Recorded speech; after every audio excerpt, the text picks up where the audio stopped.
Okay. Oh, good luck with that. Oh, God. that was so dreadful. Hello. We're not using that part. Nope. Nope. I don't think so. Okay. Hello, this is Lizelle. And this is Tracy. We've started a little bit early. Not really. It's early evening and it's 5 o'clock somewhere. And it's Saturday. And it's Saturday. That's always a good day.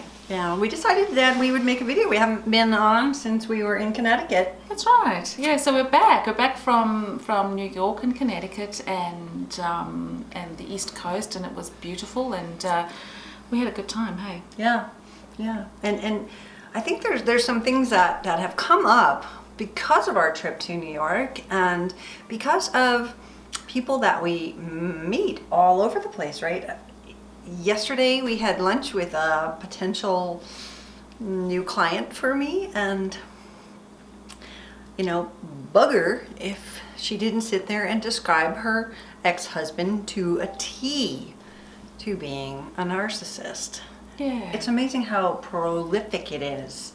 Definitely. It's opened my eyes so very much as well, and what I also realized is that even if you don't have, what's the best way to put this, even if you don't have like the full-blown narcissist, all of those red flags and all of those things happening, it's really interesting to me how a lot of people have some of those aspects as well, and while they may not be displaying certain aspects of them, they're certainly displaying others of them. So it's not black and white. There's a lot of shades of grey within it. 50? And at least 50 and at least 50 and I think that it's very interesting to me obviously it's studying human behavior, as you can imagine, and nobody really has time to do that, and nobody should have time to study human behavior unless it's their job, or unless they love it. So I guess what we've sort of been talking about a lot in the last while is how,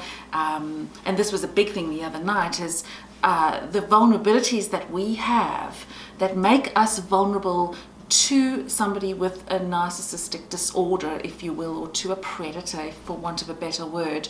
How can we, without getting rid of our vulnerabilities, because they make us quite charming and lovely and loved, how can we avoid being taken advantage of?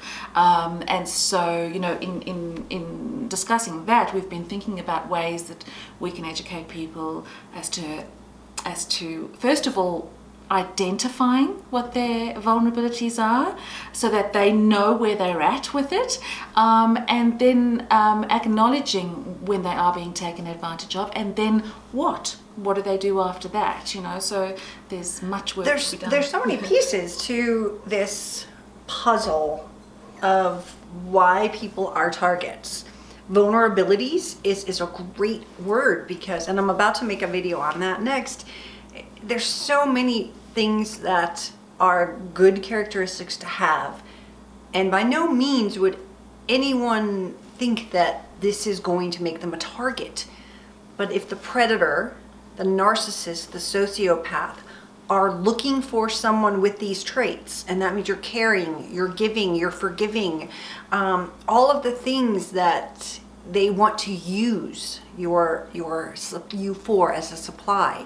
Really important to recognize that in yourself and recognize your own patterns. So there's patterns, there's vulnerabilities, and then of course we have to learn our history. What made us react these ways? Why did we not have enough self-love to say, you know what?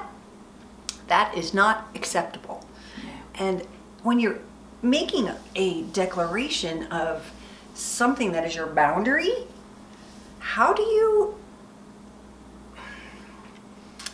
stand up for yourself? Sure. I think for me, what that feels like is, what does it feel like for you? Does it make you feel good, or does it make you feel bad? Or does it make you feel heavier, or does it make you feel lighter? I think that's a good way to go. But I was going to say something else as well, Tracy, is that, I know I have many vulnerabilities, as we all do. But I also know that people who truly love me have never taken advantage of those. They may have pointed them out, and they may have said, you know what, that might get you in trouble someday, or that kind heart might, this might, and you know what, it's completely true. So there's nothing wrong with vulnerabilities. Again, please, don't get us wrong. I think it's part of the most attractive part of your personality. Not to be codependent, by the way, and not to be needy, by the way, but to have a vulnerability is a very attractive thing, and nobody wants you to give that away. But you can be very smart about your vulnerabilities as well, and you can, if you ask that question, is this person doing this for my benefit or to my detriment? And I think you can get a clear answer out of that. I agree. I remember this fellow saying, I was listening to old recordings in my head. And this is way before any of the end came. And I would say, what are you talking about? He obviously saw patterns because he knew my mother. He sat at her bedside. He knew my ex-husband's situation. He knew where I had been vulnerable. And he actually raped every one of those vulnerabilities because they'd already gotten away with it. He saw where I was caring, giving, and giving to others much more than I was to myself. So that's the kind of thing that a predator would do, is to take more advantage of those things than a normal friend. Yes. Being kind and loving is fine, and our friends love that, and we wouldn't have the friends that we do unless we saw those qualities in them. But when someone uses those vulnerabilities and says, you've got old recordings, but they won't tell you what they are, it's our job to learn what they are and not let it happen again, right? That's the bottom line. Is I was expecting him to tell me because clearly I didn't know. Yeah. If I had known, I would have seen and been out of that box so far before that. But it's our job. Yeah, totally. I think the thing I would like to add to that as well is that a little bit about old recordings. We do all have old recordings. We do have things that are planted in our brains by other people and by life in general. And if there's one thing I can say is this, is if you do hear this little voice in your head giving a niggle or a little demon saying, or making you feel lousy, you don't have to banish it. Just learn to tune the radio down and turn it down a little bit. And also acknowledge it. Acknowledge that you may have some stuff going on that comes from a past experience and that is not relevant to the present right now. That's okay. We all do. The first step to changing or any kind of transformation is acknowledgement. So when you hear it, be kind to you. Don't beat yourself up because you've probably got enough people beating you up already. Don't add to that list. Be kind to you and go, you know what, I can hear what I'm doing there, or I can see what I'm doing there. And forgiving yourself. Forgive yourself, yeah. Very important to forgive yourself. Everybody messes up, some of us monumentally. And we always have the opportunity to begin again and again and again and again. So, there is no reason or cause for you to speak to yourself in a lousy or bad way. Put yourself down. No. Don't do it. I shouldn't have done that. I shouldn't have let him do this. Yeah, things like that. No. As you talked about understanding it and trusting yourself and listening to the recordings, something came into my head. And I've completely forgotten. And now it's gone. Oh my! Look at that. It's gone. Wait. Look how good she is.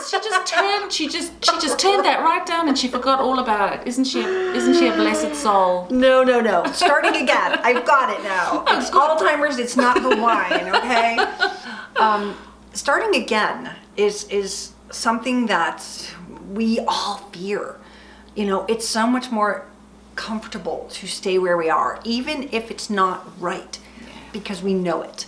We don't have to start again. I don't want to get my own apartment and move out of the house and my neighborhood, and I don't want my kids to go into a different school. I don't know what I'm going to do for a job.